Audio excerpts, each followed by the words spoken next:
Good afternoon, friends. Kumusta na po kayong lahat? Welcome back sa aming tinda-tindahanan. Samahan nyo na naman kami sa isang Medzi Live. Ngayong araw, tanghali na actually. Nagpack si Mr. kaninang umaga dahil maaga siyang nagising. So, siya na daw ang nagpack habang tulog pa kami ng mga bata. So, ngayon, ang bala kong gawin, maglinis-linis dito. Tapos, Mommy? Oh. So you want me to tell you about like the planet that looks like Earth that called Kepler? Kepler? Yeah. What about it? Do you want to learn about it? Sure. So how long it's gonna take you to travel there? It's gonna take you 14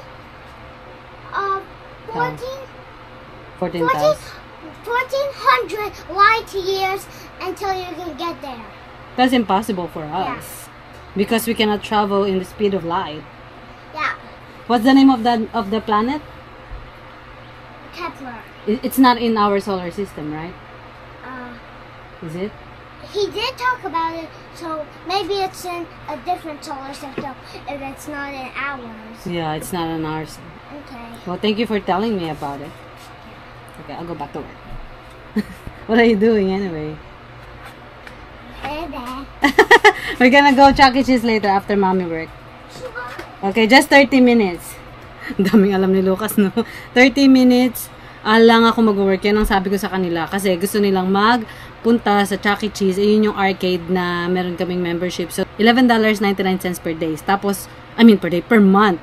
Tapos, pwede kaming pumunta araw-araw to play 100 points na games. So, yung 100 games na yun, it's good for, sa amin, 1 hour sa dalawang bata. So, good. Pero minsan, dahil nandun na rin naman kami, kumakain na rin kami. So, dun kumikita si Chuck E. Cheese sa amin. Bumibili kami ng food. So, malamang dun kami magla-lunch mamaya. Pizza. Pizza ang aming makakain dun. So, ang bala ko today, yung mga sunglasses, kung naalala nyo sa aking previous vlogs, marami akong pinicturan ng mga sunglasses. So, nilalagay ko na sila dun sa storage. Ilalagay ko na sila sa aking storage room. Kaya lang, papakita ko sa inyo. Yung aming storage room, nilinis ko na rin to nung nakaraan. Ayan. So, di ba nilinis ko na. Hindi pa nga tapos actually yung paglilinis eh. Pero ito, nilinis ko na, di ba? Ayan, ito yung mga sunglasses natin. So, ang ginagawa ko, sinisiksik ko siya, pinupush ko. Ayan, sinisiksik ko, pinupush, push. Ayan, empty na. So, ipupush ko siya para makompress lahat ng sunglasses.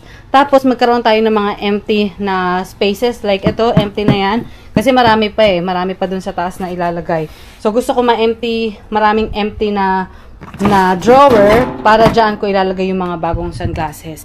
So, kapag na-compress ko na yan lahat, tsaka ko ilalagay yung mga bagong sunglasses na nilist ko or pinicturean ko recently. So, yun yung ating gagawin. So, ito yung mga pinicturean ko na ilalagay ko. And then, ito na yung box na aking inaayos. I still make sure na, ayun nga, compressed sila, na maayos ang paglalagay sa kanila at magkakasunod pa din ng number para kapag nabenta yan, madaling i-pull out. Yun ang aking balak gawin for today. So, hindi ako sure kung makakarami tayo. Pero, samahan nyo ako. Anyway, meron nga pala akong wrist brace. Kasi, meron akong, parang feeling ko, parang arthritis. Yung ang sakit ng wrist ko, ganyan. Tapos, kapag nabibend siya ng medyo pangit yung angulo, masakit. Medyo consistent siya sa carpal tunnel. Kung tama ang aking pag-google, parang may carpal tunnel syndrome yung ito. So, I don't know what caused it. Sabi ng asawa ko, baka daw kakaganchilyo ko. Or, sabi naman ni Google, possible din na pagbuhat ng mabigat. Kasi dito sa ating workshop, minsan nagbibuhat talaga ako ng mabigat. Plus si Maya, mabigat ang aking baby. Tapos, yung friend ko naman sabi, baka buntis ka. Kasi daw, yung mga nagkakaroon ng carpal tunnel na kakilala namin, including her, is buntis. Kapag mga buntis, nagkakaroon daw ng carpal tunnel. So, I don't think so. Anyway, so yan. Mag-ayos tayo. 3. So, marami ng number na na-skip or wala na dahil na-sold na siya. Pero dapat pa din na magkakasunod yung number. Yan. 275, 284, 293. Tapos 490 na. 475, 76. 501. Okay, so ito ay SG 273 to SG600. Kita nyo no, ang daming number. From 273 to 600. Pero, ilang piraso lang yan. Siguro mga 30 units lang. Kasi, yung mga number na wala na dyan, ibig sabihin na sold na sila. So, yung mga bago, dinudugtong ko lang sa dulo. Ayan. Tapos, ito ay mag-start siya ng 601. Kasi 600 ito, diba? So, ito ay 601. Pero, wala ng 601. Ang pinakamababa na ay 615. Okay, so, ilalagay ko to doon. Ayan, 600. Tapos, ito na yung mga kasunod. Empty na siya. Isipin nyo, isa-isahin ko yan, no? Ito, puro 660. So, I think ang gagawin ko dito, dahil mas marami itong laman, 660. Halos pare-pareho. 659. 639. Okay. To SG660. Next. So, dito na siya. Ito, empty na. Ilalagay ko to dun sa dulo mamaya. So, ito naman ay 661 to 664. Pero kita nyo medyo maluwag na siya, diba? So, i-move forward ko. Tingnan natin kung ilan yung mamumove natin. Ito naman, puro 671.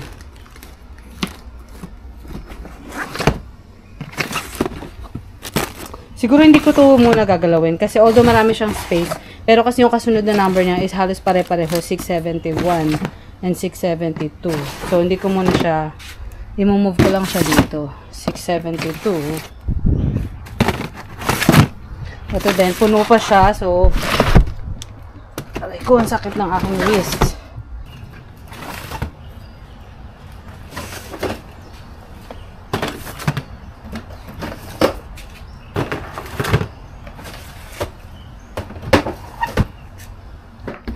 Okay, so, ayan, ito na yung ating mga na-empty. Siguro 3 bin lang yung na-empty ko. So, okay pa din. Alright, so, 840. Ito na yung mga kasunod. 43. Yung dalawa. Tapos, ito na yung mga kakalist ko lang. 843. 844. Ito. Kasi ito yung mga bago. Ilatagtag natin. 845. 846, ganyan.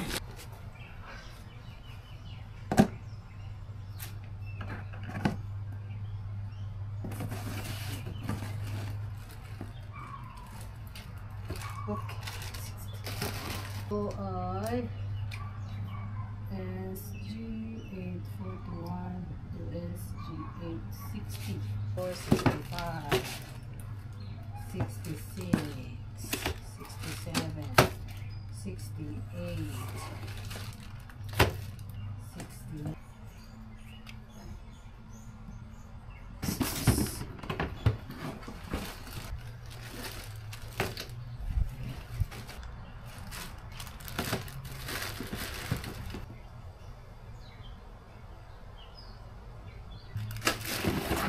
Okay, friends. Ayan, natapos ko.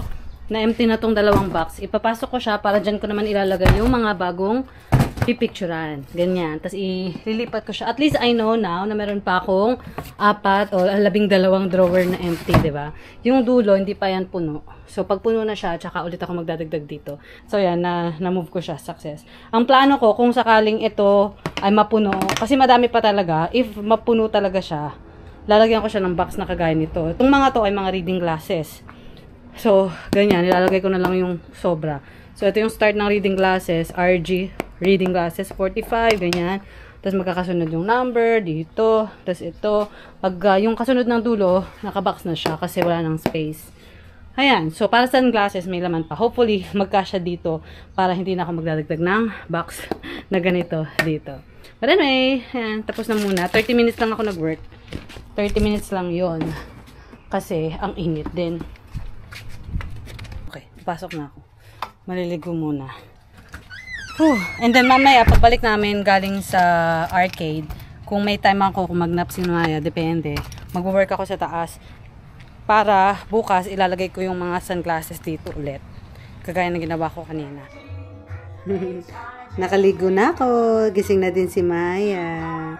Say hi everybody. Kumusta na po kayong lahat? Sakto gising niya, no? Pagkaligo ko, nagising na siya.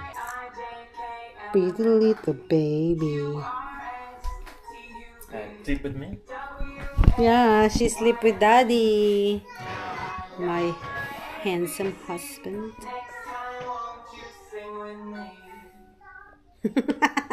Selfie. So we're taking selfie. So we're going to Chuck E. Cheese after? Sure. Are we gonna eat pizza for lunch? Of course, that's... Andrew always wants pizza. Yeah. Too bad they don't have rice in Chuck E. Cheese. So that I can enjoy my lunch too. Rice and chicken? Yeah. Maybe I can bring my own food in Chuck E. Cheese. Oh, hi Maya. Are you guys excited? Yeah. I always ask them if they're excited. They always say yeah, but I don't think they're excited because, you know, they always go there. It's like maybe once a week or once every 2 weeks. How often do we go there? Yeah, maybe once every 2 weeks. Yeah, I think once every 2 weeks. Ganun kami kadalas mag-arcade. I think your video of my job or whatever, Yeah. people look at it and think, where's all the people at the hospital? This is fake. It's a scam. He doesn't have a job there. These are all paid actors. Right? You think so? I don't know. Well, I don't know, friends, kung napanood nyo yung aking video about sinurprise namin siya nung Father's Day. Yung kapatid ko, pinanood niya, tapos sabi niya, ang ganda daw ng hospital na pinagtatrabahuhan nito, parang hotel daw. Oo nga, maganda talaga. And ngayon sabi niya nga, baka daw akala nung iba hindi totoo. The thing is, I didn't really vlog yung ibang tao kasi nakakahiya. Una, nahihiya nga ako, nabanggit ko naman sa video, nahihiya ako sa mga katrabaho niya na i-video ko sila. And if it's patients, then I should not. Yeah. There are actually patients there that day, pero siya, parang I think it's more like privacy. Alam niyo naman dito sa America, it's always about privacy, so I don't want to include any of them. There's also a video where he is like showing the kids the CAT scan, everything, you know, in the computer. And then I decided not to include it in the video because there will be some patient information there. I mean, I could have just blocked that part, but I just thought, you know, it's easier to just cut the whole video. Yeah, it's a real video of him in the hospital, working in the hospital. What is it, Lucas? So. Oh yeah, he did it. You want me to do the rest? Yeah. So may binili kaming... That was the second time. Basa pa yung buhok ko pala. Kasi tatamad ako mainit naman, so it will dry. So Lucas got a 2x2 kasi mas madali ang 2x2 na Rubik's Cube. So we bought this for him. He can practice with this and then I will teach him the 3x3. So now he can solve one layer like one side including this color. Tapos, actually with my guidance, he can also do the second, the whole thing. But I have to be like sitting beside him, making sure he don't make a mistake. Kasi isang pattern lang na mali niya, it will not solve it. So, okay, ready? Let's go.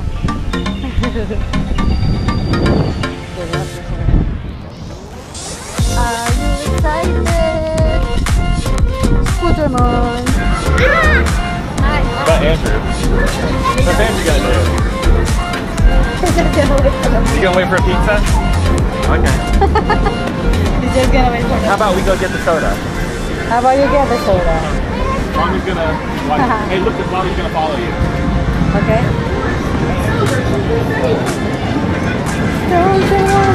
What do you want to play, Lucas?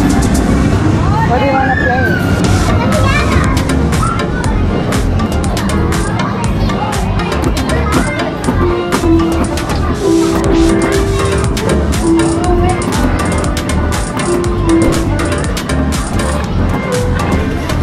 Where are you? Where's your card? Get your card from Daddy. Andrew, where's your card? Ayun, kanina pa rin itignan ni Maya.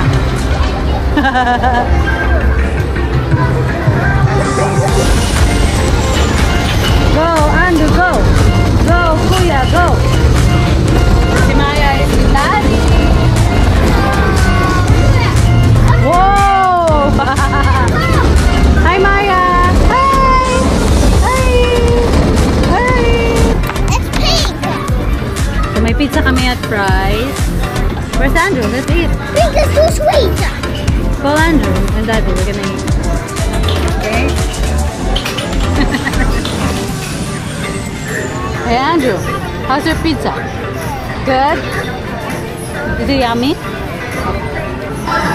There you go. Lucas tayo dyan. 1 point. C. Balance. 449 tickets. So this one 915 and 400. You only have 1,300, 1,300 something. What is that? That thing hanging on the wall over there that Lucas was asking for. Huh? Oh, I think it just costs money though. really? Just here. You don't have enough tickets. Oh, you have 800, 500, 800. Yeah. What you got? Okay, I got it. Hurts my ears. Let me see. Thank you. Wow. 400 tickets. Yeah. Nice. Let's go. Are you happy? You got a cotton candy. I didn't know it was Lucas, what is the profession of the person who invented the cotton candy? dentist. We were watching something about the cotton candy maker. Yeah, that's what we were watching about. And then it mentioned na ang naka-discovered, ay naka-invento daw nun is dentista. Ang galing, no? So, dentist would give you candy so you will have a bad teeth and then you can go to the clinic and make money. So, yun, dahil dun sa video na yun, Lucas been wanting cotton candy. So, yan, finally, meron kaming nakita.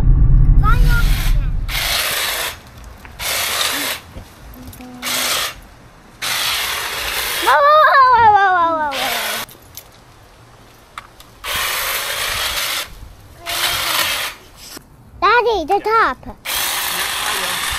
Don't worry. I'll get it eventually.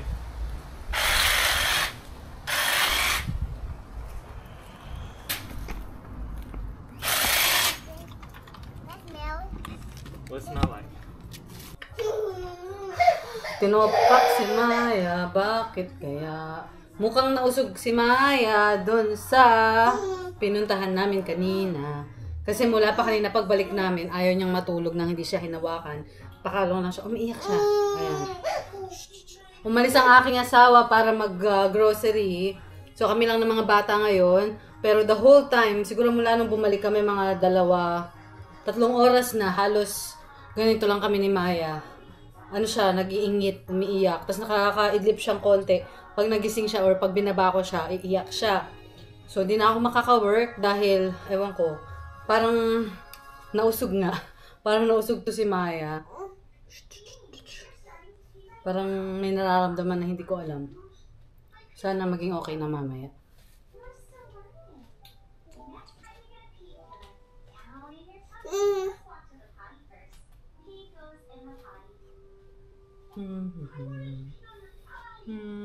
Hello friends, pahinga na. Tulog na si Maya finally. So parang mga 2 to 3 hours ko siyang hawak. Ang sakit ng braso ko, parang napagod ako dun. And yun ngayon finally nakatulog na siya. Nag-poop siya ng medyo matindi. Sabi ko nga parang meron siyang nafe-feel discomfort. Feeling ko sa food na nakain niya. Kasi bago pa lang siya nagtatry ng maraming food. So siguro nag-adjust pa yung kanyang stomach sa mga kinakain niya. Ayun. Anyway, at least nagpapahinga siya. Pero I don't know kung ano na yun. Tulog na niya yun for the whole night. Tuloy-tuloy na. Hindi ko alam. Pero ako nagre-relax lang muna ako. Ito, nagaganchilyo. Hindi na ako nakapag-work. Bala ko diba mag-work kanina sa taas sana. Ayusin ko yung mga natitirang sunglasses. Pero ngayon, alam niyo yung parang hinayaan ko na. Ayoko na mag-work at pagod na. Minsan kasi mas nakakapagod yung feeling ko Mas pagod ako kapag ang ginawa ko lang is magbantay ng bata. Ganun siguro talaga yung mga nanay na parang mas mentally exhausted ka. Kung ang ginagawa mo lang is really more for the kids. So sabi ko nga, yung pag-work sa akin, yung pag-work ko na para sa business is talagang parang break ko yan from being a stay-at-home mom. Diba? Kaya I also need that. Pagka nag-work ako, ng pagka nagiging productive ako para sa business. Yan, I feel very productive and happier kasi feeling ko nagkakaroon ako ng me time, mas relax yung utak ko, ganyan. So, yun. So, ngayon, sobrang pagod ako. Pero ayoko naman ding mag-work na sa taas dahil gabi na. So, ito nagaganchili na lang ako. It's my other me time. It's my other way of, parang relaxing my utak. Anyway friends, maraming salamat po sa inyong pagsama ulit ngayong araw sa aming vlog. Maraming salamat po sa oras na nilalaan nyo sa panonood sa aming mga video. Na-appreciate ko po yan. Na-appreciate ko po yung mga comments ninyo. I think isa sa pinakamalaking motivation ko na mag-vlog is kapag may mga nagko-comment. May mga nagko-comment to show their love and support sa aming channel. Yun po, marami pong salamat sa inyong panonood. Till the next video. Bye!